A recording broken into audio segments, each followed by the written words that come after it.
So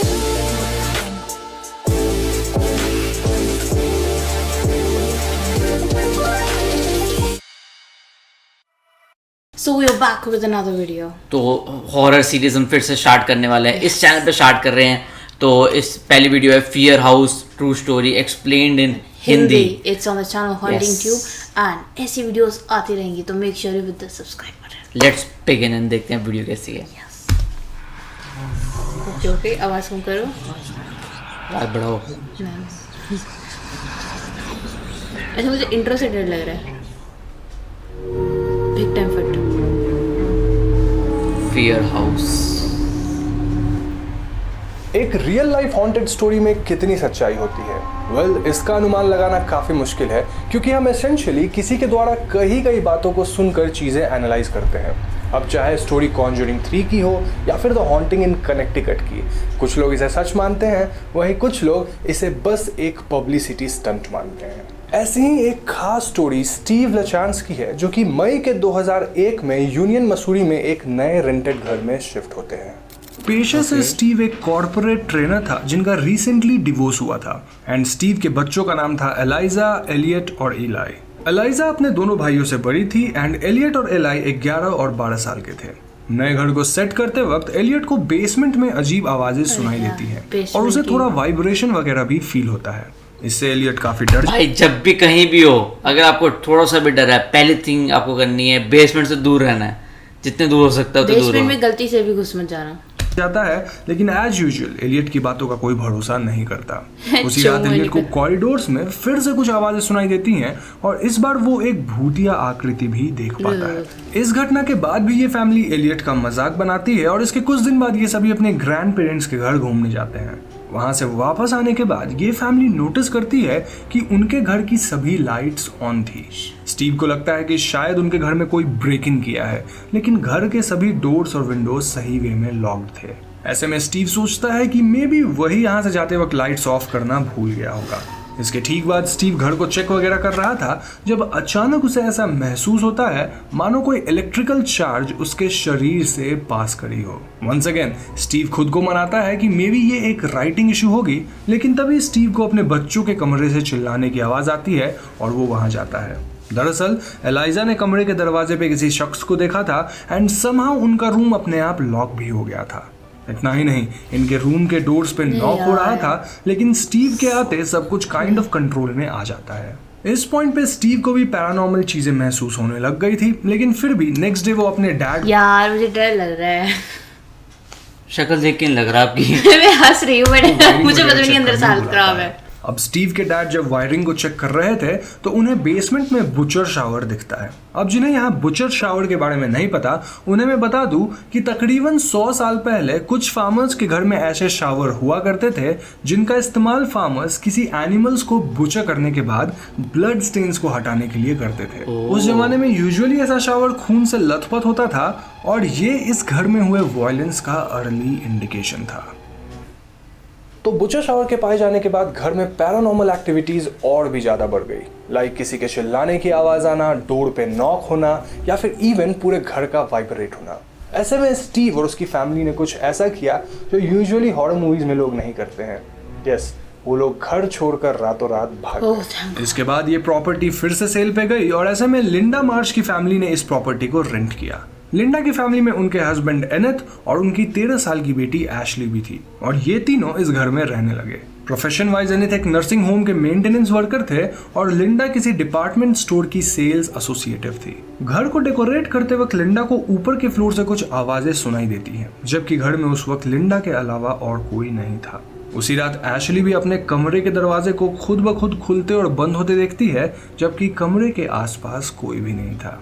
ये family in strange happenings के बारे में बातें करती है, लेकिन एनिथ को इन बातों पे बिल्कुल भरोसा नहीं था और वो सबको इन चीजों पे ध्यान ना देने के लिए कहते हैं।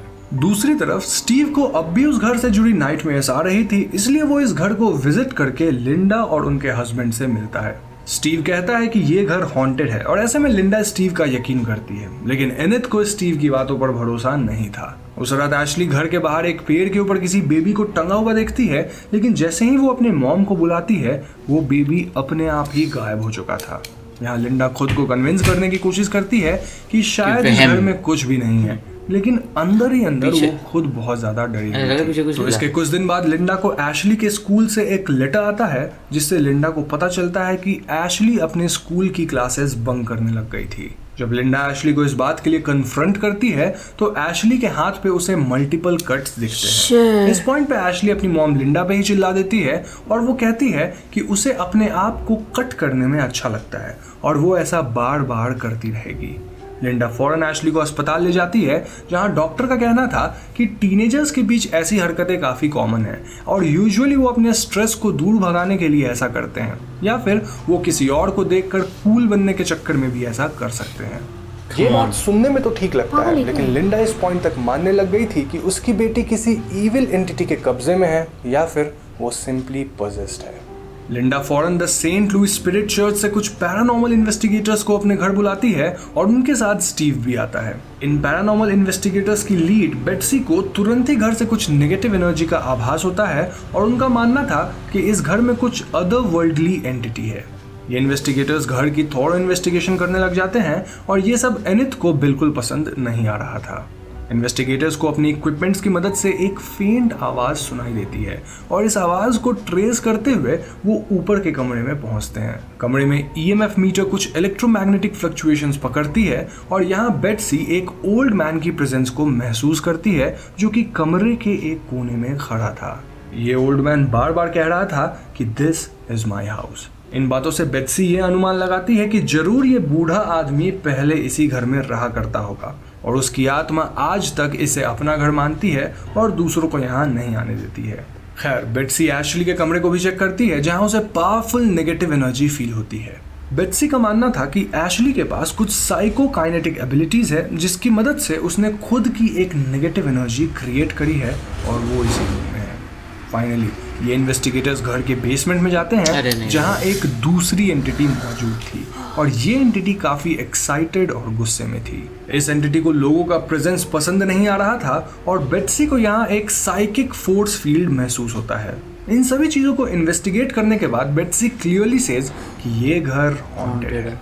इस बात को जानकर लिंडा काफी घबरा जाती है और वहीं स्टीव इस प्रॉपर्टी की हिस्ट्री को लेकर रिसर्च करने लग जाता है। स्टीव लोकल लाइब्रेरीज में प्रॉपर्टी के बारे में पढ़ता है जहां वो जान पाता है कि कई साल पहले वो घर किसी कॉन्फेडरेट ऑफिसर का था। अनदर कॉन्फेडरेट ऑफिसर जिसका नाम कैप्टन विल्सन था, उसे फायरिंग स्क्वाड ने इसी प्रॉपर्टी पे शूट करके मार डाला था। इस घटना के अलावा इस प्रॉपर्टी पे कई शूटिंग्स और मर्डर्स हुई थी, विच प्रूव्ड कि ये घर ने काफ़ी वॉयलेंस देखा है जो कि मॉडर्न टाइम्स तक चला आ रहा था। मोरओवर हम जानते हैं कि इस घर में बुचर शावर भी था। तो ये सब होने के बाद एनिथ को भी उस घर में सुपरनैचुरल चीज़ें फील होने लगती हैं और लिंडा की हालत तो बद से बदतर हो गई थी। इसीलिए ये लोग घर को एक रोमन कैथोलिक प्रीस्ट से ब्लेस करवाते हैं, लेकिन ये प्रीस्ट घर में आने के बाद अजीब बिहेव करते हैं और वो यहाँ से जल्दी भागने के फिराक में थे। दिस अगेन प्रूव कि इस घर में कुछ न कुछ तो जरूर था। नाउ ऑब्वियसली उस प्रीस्ट की ब्लेसिंग काम नहीं करती। इनफैक्ट घर में सुपरनैचुरल हैपनिंग्स और बढ़ जाती है, मानो घर के घोस्ट अब गुस्सा हो चुके हैं। लिंडा खुद को मेंटली हेल्दी रखने के लिए एक साइकियाट्रिक हेल्प लेती है और लिंडा के साइकियाट्रिस्ट का नाम इमरान था। इमरान लिंडा की जांच के बाद उसे डिप्रेस्ड बताते हैं, लेकिन कहीं ना कहीं इमरान को स्पिरिट वाली बातों में यकीन था। इमरान लिंडा को मेडिसिन तो देते ही हैं, साथ ही वो इसे इस घर को छोड़ देने के लिए भी कहते हैं। फाइनली लिंडा और उसकी फैमिली इस घर को छोड़ने का डिसाइड करते हैं और उनके ऐसा करते ही उनकी लाइफ में सब कुछ फिर से ठीक होने लग जाता है। अब उस घर में किसकी स्पिरिट थी, वहाँ स्पिरिट थी भी कि नहीं, इन सब सवालों का जवाब तो मेरे पास नहीं है, लेकिन मैं इतना ज़रूर बता सकता हूँ कि इस घर में जो दोबारा यानी कि इस इवेंट के बाद जो फैमिली रहने आई वो भी 6 महीने में घर को छोड़कर चली गई। अब क्या स्टीव ये सब सेटअप कर रहा था, क्या भाई की नजर उसके घर पे ही है थे, या फिर ये हॉन्टेड है? इसका जवाब मेरे पास नहीं है, लेकिन मैं आपसे पूछना चाहता हूं कि आप क्या मानते हैं और आप अपनी ओपिनियन मुझे कमेंट में जरूर बताइए। मैं यहाँ स्टीव पे शक इसलिए कर रहा हूँ क्योंकि स्टीव इस केस से काफी क्लोजली एसोसिएटेड था। इनफैक्ट वो इस पूरे केस पे फर्दर रिसर्च करते हुए खुद का मसूरी पैरानॉर्मल रिसर्च सोसाइटी बनाया, स्टीव देश भर के कई पैरानॉर्मल कॉन्फ्रेंसेस में भाषण दिया और उसने इस इंसिडेंट पे एक बुक भी लिख डाली जिसका नाम है the uninvited the true story of the union screaming house. Steve यहाँ रिसेंटली रह रही हेलेन की भी काफी मदद करता रहा क्योंकि वो भी इन पैरानॉर्मल चीजों को एक्सपीरियंस करने लग गई थी। So if you see, Steve ने इस इंसिडेंट को हर तरह से फेमस करने की कोशिश करी, इसीलिए मेरा शक उस पे जाता है। But you never know, there can be actual hauntings in that house. It's quite possible कि स्टीव एक बहुत ही सेल्फलेस इंसान था और वो सच में लोगों की मदद करना चाहता था। तो यहाँ आप भी दोनों में से कुछ भी सोच सकते हैं एंड ये आपकी अपनी मर्जी होगी। अब इस पॉइंट पे आई नो आप में से कई व्यूअर्स कहेंगे कि वेल, हमें तो पता ही नहीं चला घर के अंदर कौन सा भूत था या फिर किस तरह का हॉरर था, तो ये कैसी स्टोरी हुई। तो मैं आपको बता दूं कि कोई भी रियल हॉरर स्टोरी ऐसी ही होती है, वो बिल्कुल स्क्रिप्टेड नहीं होती और उसका कोई डेफिनेट एंड नहीं होता है। आप जो फिल्मों में रियल हॉरर स्टोरी देखते हैं वो काफी बढ़ा चढ़ा कर दिखाया जाता है और उनकी ट्रू मतलब तो एक्चुअल में अगर कोई हॉरर स्टोरी है तो आप ये नहीं कह सकते कि वो सच है कि झूठ है, क्योंकि देखो अगर obviously there are two ends. अगर एक्चुअली में अगर वो हॉरर स्टोरी होगी, no one will go till the end ना कि पता करे कि अच्छा वो मतलब हर स्टोरी में ऐसा नहीं होगा कि आप मतलब किसी को बुलाओ और भूत को एकदम भगाओ वो जड़ कि जैसे तक जाना फिल्मों में and दिखाते हैं निकालना कि अच्छा ये था, अब हाँ, तो इसकी मुक्ति फिल्मों करानी में है। दिखाते हैं कि लड़की से निकलते हुए जा ऐसा होता That नहीं है। doesn't happen in real life, but yes, such activities can happen in real life. But मजेदार थी। Well narrated story by Yes. Haunting tube, original description जाके जरूर चेकआउट करना। बाकी आप बताओ, आपको क्या लगता है, स्टोरी रियल थी या Yeah. एमी थी? Comment down below Comment down below. and subscribe कर दो क्योंकि Yes. ऐसी वीडियोस आती रहेंगी इस चैनल पे। Yes. And make sure you give us a like, उससे हमें पता लगता है कि आपको किस तरह का कंटेंट ज्यादा पसंद आ रहा है। Yes, and one last thing guys, remember one You thing, have to grind to shine. Take care. Bye bye.